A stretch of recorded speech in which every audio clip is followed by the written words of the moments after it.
Hi friends, welcome to Arjun study circle. ఈరోజు 8th class physical science second chapter ఘర్షణ ఈ పాఠం నేర్చుకుందాం. బ్రేకులు వేసినప్పుడు వాహనం ఎందుకు నెమ్మదిగా వెళ్తుందో ఎప్పుడైనా ఆలోచించామా? వాహనాలు మాత్రమే కాదు, ఏదైనా వస్తువు మరొక వస్తువు ఉపరితలంపై కదులుతున్నప్పుడు దానిపై బాహ్యబలం ప్రయోగించినప్పుడు అది నెమ్మదించి చివరకు ఆగిపోతుంది. స్పర్శలో ఉన్న రెండు ఉపరితలాల మధ్య సాపేక్ష చలనాన్ని ఘర్షణ వ్యతిరేకిస్తుంది. ఇది రెండు ఉపరితలాలపై పనిచేస్తుంది. బలాన్ని ఎడమవైపు ప్రయోగిస్తే ఘర్షణ కుడివైపుకు పనిచేస్తుంది. మీరు బలాన్ని కుడివైపుకు ప్రయోగిస్తే ఘర్షణ ఎడమవైపుకు పనిచేస్తుంది. ఘర్షణ బలం ఎల్లప్పుడూ అనువర్తిత బలాన్ని వ్యతిరేకిస్తుంది. ఘర్షణను ప్రభావితం చేసే కారకాలు. ఘర్షణ అనేది ఉపరితలాల స్వభావంపై ఆధారపడి ఉంటుంది. ఇచ్చిన జత ఉపరితలాలపై ఘర్షణ ఆ ఉపరితలాల నునుపుదనంపై ఆధారపడి ఉంటుంది. ఘర్షణ అనేది రెండు ఉపరితలాలు ఒకదానికొకటి ఎంత గట్టిగా నొక్కబడి ఉంటాయి అనే దానిపై ఆధారపడి ఉంటుంది. స్ప్రింగ్ త్రాసు. స్ప్రింగ్ త్రాస్ అనేది ఒక వస్తువుపై ప్రయోగింపబడిన బలాన్ని కొలవడానికి వాడే పరికరం. ఇది ఒక చుట్టబడిన స్ప్రింగ్ను కలిగి దానిపై బలాన్ని ప్రయోగించినప్పుడు సాగుతుంది. స్ప్రింగ్ సాగుదలను గ్రాడ్యుయేట్ స్కేల్పై కదిలే సూచిక ద్వారా కొలుస్తారు. స్కేల్పై ఉన్న రీడింగు బలం పరిమాణాన్ని తెలియజేస్తుంది. స్పర్శలో ఉన్న రెండు అసమరీతుల తలాల వల్ల ఘర్షణ ఏర్పడుతుంది. మనం ఏదైనా ఉపరితలాన్ని కదిలించాలంటే వాటి మధ్య గల అంతరబంధాల్ని అధిగమించడానికి బలాన్ని ప్రయోగించాలి. గరుకైన ఉపరితలాలపై పెద్ద సంఖ్యలో ఎత్తుపల్లాలు ఉంటాయి. కాబట్టి ఉపరితలం గరుకుదనం పెరిగితే ఘర్షణ బలం ఎక్కువగా ఉంటుంది. రెండు ఉపరితలాల్లో ఎత్తు పల్లాలు అంతరబంధనం వల్ల ఘర్షణ ఏర్పడుతుంది. రెండు ఉపరితలాలను గట్టిగా నొక్కితే ఘర్షణ బలం పెరుగుతుందని స్పష్టంగా తెలుస్తుంది. ఒక చాపపై ఎవరూ కూర్చున్నప్పుడు దాని మీద ఎవరైనా కూర్చున్నప్పుడు దాన్ని లాగడం ద్వారా మీరు అలాంటి అనుభవాన్ని పొందవచ్చు.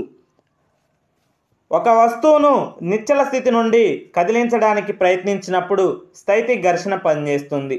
ఒక వస్తువు మరొక దానిపై జారుతున్నప్పుడు జారుడు ఘర్షణ పనిచేస్తుంది.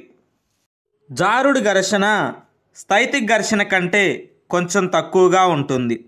నిశ్చల స్థితిలో ఉన్నప్పటికంటే అప్పటికే చలనంలో ఉన్న పెట్టెను కదిలించడం కొంత సులభం. ఘర్షణ ఆవశ్యకమైన అనర్థం. ఘర్షణ లేకుంటే మీరు పెన్ను లేదా పెన్సిల్తో రాయలేరు. మీ టీచర్ నల్లబలపై శుద్ధతో రాస్తున్నప్పుడు గరుగుదనం గల ఉపరితలం మీద రుద్దడం వల్ల శుద్ధ కణాలు బోర్డుపై అతుక్కుంటాయి.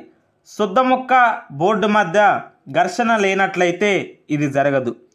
ఒక వస్తువు కదలడం మొదలైనప్పుడు ఘర్షణ లేనట్లయితే అది ఎప్పటికీ ఆగదు. మోటారు వాహనాల టైర్లు రోడ్డుకు మధ్య ఘర్షణ లేకుంటే వాటిని కదిలించడం లేదా ఆపడం లేదా చలన దిశను మార్చడానికి పక్కకు తిప్పడం సాధ్యం కాదు. మనం గోడపై ఒక మేకును కొట్టలేం లేదా ఒక ముడిని వేయలేం. ఘర్షణ వేడిని ఉత్పత్తి చేస్తుంది. మీ అరచేతులను రుద్దడం వలన మీరు వెచ్చని అనుభూతిని పొందుతారు. ఒక యంత్రాన్ని వినియోగించినప్పుడు అది ఉత్పత్తి చేసే ఉష్ణం చాలా శక్తిని వృధా చేస్తుంది. ఘర్షణను పెంచడం తగ్గించడం. బూట్ల అడుగు భాగంలో గాడులు చెక్కబడి ఉంటాయి. ఇది బూట్లకు నేలపై మెరుగైన పట్టును అందించడానికి సహకరిస్తాయి. అదేవిధంగా కార్లు ట్రక్కులకి గాడులు కలిగిన టైర్లు నేలపై మెరుగైన పట్టును అందిస్తాయి. బూట్ల అడుగు భాగం టైర్లపై గల గాడులు ఘర్షణ పెంచడానికి తోడ్పడతాయి. ఘర్షణ తగ్గించుట. ఘర్షణను తగ్గించడానికి క్యారం బోర్డుపై పౌడర్ను చల్లుతారు. యంత్రం కదిలే భాగాల మధ్య చమురు, గ్రీజు లేదా గ్రాఫైట్ పోయడం వల్ల అక్కడ ఒక పలుచని పొర ఏర్పడుతుంది. ఘర్షణను తగ్గించే పదార్థాలను కందెనలు అంటారు.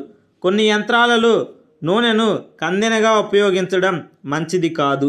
కదిలే భాగాల మధ్య గాలిదిండు ఘర్షణను తగ్గించడానికి ఉపయోగించబడుతుంది. ఘర్షణను పూర్తిగా తొలగించలేం. ఏ ఉపరితలం సంపూర్ణంగా నునుపైనది కాదు. దొర్లుడు అనేది ఘర్షణని తగ్గిస్తుంది. ఒక వస్తువు మరొక వస్తువు ఉపరితలంపై దొర్లుతున్నప్పుడు దాని కదలికకు ఉండే నిరోధకతను దొర్లుడు ఘర్షణ అంటారు. దొర్లడం అనేది ఘర్షణను తగ్గిస్తుంది. ఒక వస్తువు మరొక దానిపైకి జారడం కంటే దొర్లేటట్లు చేయడం ఎల్లప్పుడూ సులభం. రోలర్లు అమర్చిన సామాన్లను లాగడం అనువుగా ఉంటుంది. దొర్లుడు ఘర్షణ స్థైతిక ఘర్షణ కంటే తక్కువ కాబట్టి బాల్ బేరింగ్లను ఉపయోగించడం ద్వారా జారుటకు బదులు దొర్లేటట్లు చేస్తారు. చక్రాల మధ్య భాగం, సీలింగ్ ఫ్యాన్లు, సైకిళ్ల ఇరుసుల మధ్య బాల్ బేరింగ్లను ఉపయోగించడం అనేవి సాధారణ ఉదాహరణలు. ప్రవాహి ఘర్షణ. గాలి చాలా తేలికగా పలుచగా ఉంటుందని మనకు తెలుసు.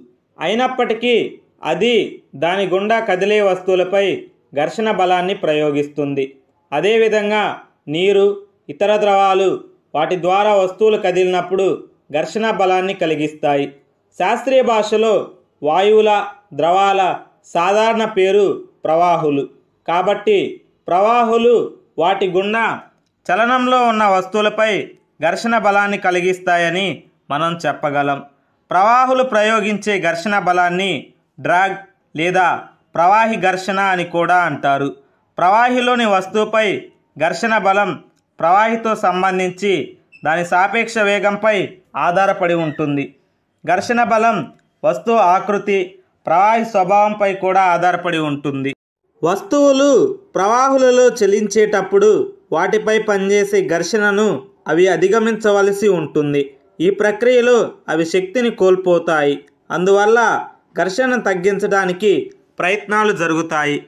కాబట్టి వస్తువులు ప్రత్యేక ఆకృతులలో రూపొందించబడ్డాయి. వాస్తవానికి ప్రకృతిలో పక్షులు, చేపలు నిరంతరం ప్రవాహుల్లో చలిస్తూ ఉంటాయి. వాటి శరీరాలు ఘర్షణను అధిగమించడంలో తక్కువ శక్తిని కోల్పోయేలా ఆకారాలను పొంది ఉంటాయి. అన్ని వాహనాలు ప్రవాహి ఘర్షణను తగ్గించే విధంగా ఆకృతులు కలిగి ఉండేలా రూపొందించబడ్డాయి. ఖాళీలను పూరించండి. ఏ.